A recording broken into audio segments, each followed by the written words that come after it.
We love our junk food, though we've long known it's not good for us and contributes to the obesity epidemic.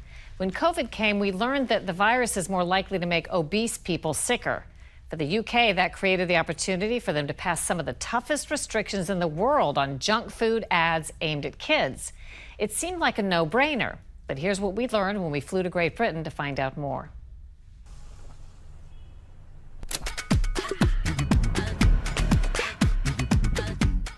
The food and beverage industry spends billions of dollars each year on ads targeting teens and featuring celebrities and social media influencers. Chromatica Oreo. More than 80% of the products are unhealthy, according to one study.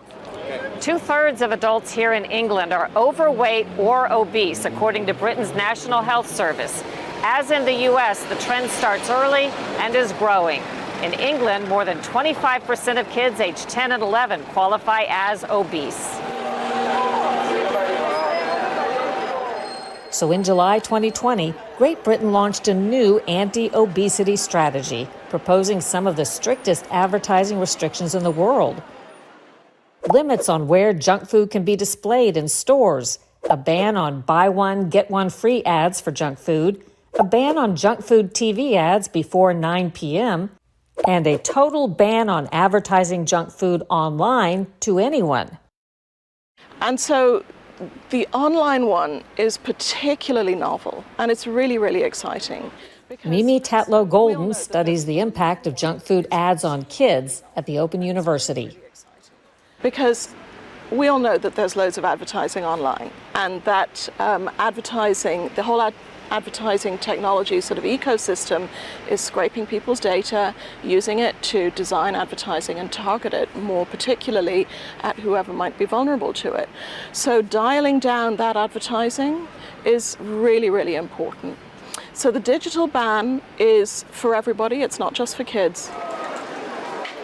Polling shows the British people widely support the idea of dialing back on junk food ads, and all of the restrictions were scheduled to be in effect in January of this year. But it's now been paused. Depends who you ask what the reason for that might be. The government has said it's due to the cost of living crisis, and what they suggest might be the effect on advertisers and on people's purchasing. how big of a battle has it been to fight, I guess, what we would call the junk food industry? I've got to say it's pretty tough going, and it goes on and on and on. And no matter what is proposed, they come back with something as yet another idea why this might not be a good idea. The only provision that wasn't put off is the one restricting where junk food and sugary drinks can be placed in stores. That took effect last October.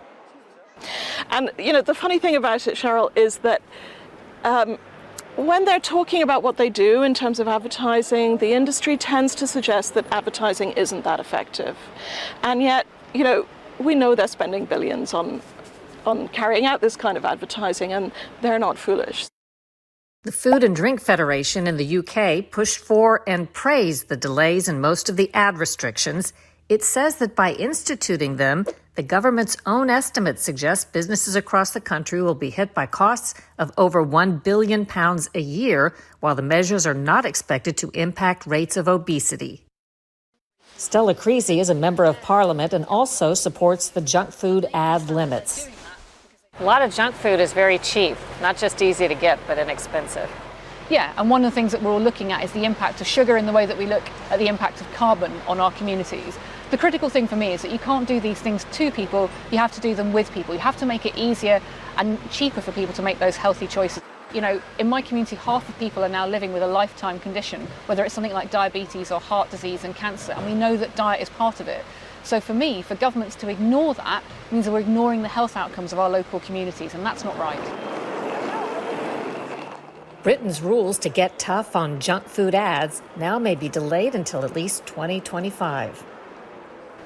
These are said to be some of the strictest marketing restrictions in the world. Maybe the other side would say it's a free country. It's up to parents to monitor what their kids put in their mouth and what they even see online and on TV. What would you say to that? I would say it is up to parents, and it's up to parents to teach their children and for kids to learn. But I would say you need to create a level playing field.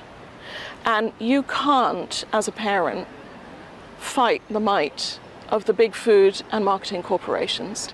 So I would say, sure, I'm not saying you can't manufacture that stuff, but if you're going to advertise it and become part of the lived experience of a family, then what you're doing is you're skewing the pitch.